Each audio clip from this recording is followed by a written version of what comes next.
Hey, Mike Callahan here, going into the hotel boardroom again for another 2-day deep dive with Simple Growth. Had a question submitted earlier this week about value-based education versus selling on a price.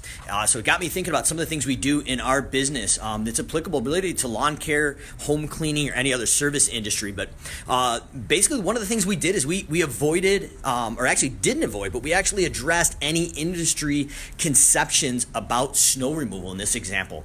And what we looked at is basically the things that were negatives in residential snow plowing. And what the biggest couple things were is, how do you handle when the town plow absolutely buries a driveway after you've already been there and basically the job's been done to satisfaction, in a instance or something out of your control happens, such as the town plow burying the driveway from the sidewalk or the town plow.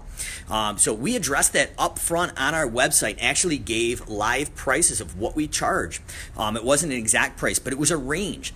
But that is one of the biggest consumer fears, is when you hire a professional for a service, if something happens, what is the charge, how much it's going to cost, and how is it handled? So we were completely honest with the people up front before the conversation even happened, and it allowed us to overcome any of the sales or price objections before it happened.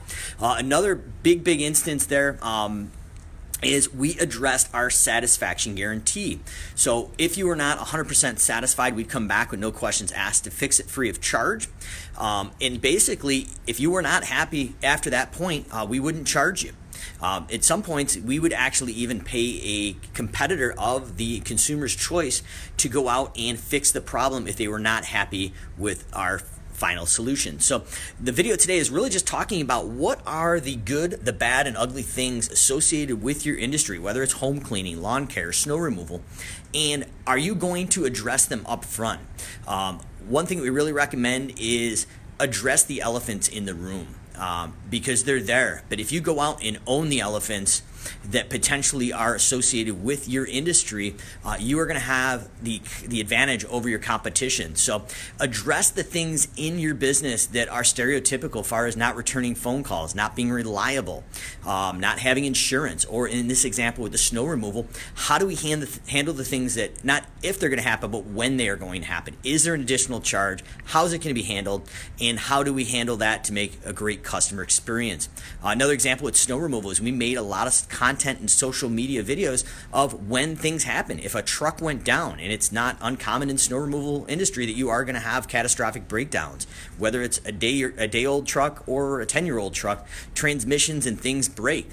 But by addressing those up front to the consumer and letting them know we are networked with a series of subcontractors and additional backup trucks internally, that takes that fear-based objection out of the sales process and allows you to close the sale on the value they bring and the communication. And we've also shown them different examples throughout the years of when these things do happen, social media videos that we posted on our Facebook page and YouTube to alert people, to let them know what's going on, how it's going to affect them, and how we've built in protection to give them the best possible service. So any comments or questions, drop below. My challenge today is, how are you going to address the industry perceptions, the good, the bad, and the ugly?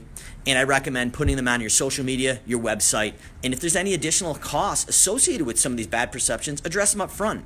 So by the time you get to them with your quote, they know exactly what's going to be included, not included, and if there's any additional charges, we've addressed that and overcome those sales and price objections to basically shorten that sales cycle and create a higher perceived value that's not necessarily based on the bid or the quote that you're giving them, but on the value that you're giving them a peace of mind, and they're not scared to buy that product from you because you are different than everyone else in your market, because you're willing to talk about it, educate them, and tell them how it's going to be. So if your competitors are not willing to address these good, bad, and ugly questions about your industry, be the first to market, do it in social media, put it on your website, and created a value-based decision, then your competitor is going out and just selling on price. Price does not become the conversation when you go out and educate and you overcome these sales and price objections through education. So we're able to sell at a higher price and hopefully give better service. So any comments, questions, drop them below. I'm about to be diving into this 2-day deep dive live in New York again, second one in 2 weeks.